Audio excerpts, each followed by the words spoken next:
ఈరోజు నేను ఒక కొరమేను తీసుకుని దాన్ని పిడిపి చేస్తున్నాను. ఒక కొరమేను తీసుకుని దాన్ని బాగు చేయించి శుభ్రంగా ఆగిలి పెట్టి ముక్కల కింద కట్ చేసి అది పొడుం కింద చేయాలి.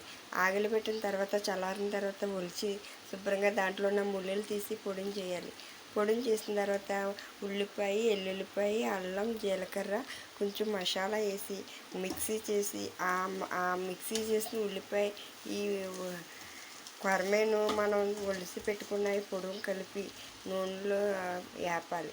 ఎలా అంటే నూనెలో వేపే ముందు కొంచెం శనగపప్పు, జీలకర్ర, ఎల్లుల్లిపాయ, కరివేపాకు వేసి నూనె బాగా మరిగాక ఇవన్నీ వేసిన తర్వాత నూనె మరిగాక అందులో అప్పుడు మనం కలిపిన ముద్ద పేస్ట్ వేసేసుకోవాలి.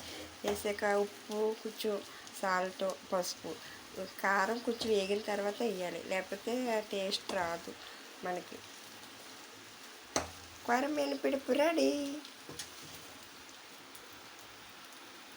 ఉడకపెట్టిన వలన ఎక్కువసేపు ఆగక్కర్లేదు, చాలా తొందరగా అయిపోద్ది. టేస్ట్ అయితే చాలా సూపర్గా ఉంటుంది. ఇది ఆరోగ్యానికి కూడా చాలా మంచిది. ముళ్ళులు అవి కూడా ఉండవు, పిల్లలు కూడా తినడానికి చాలా బాగుంటుంది.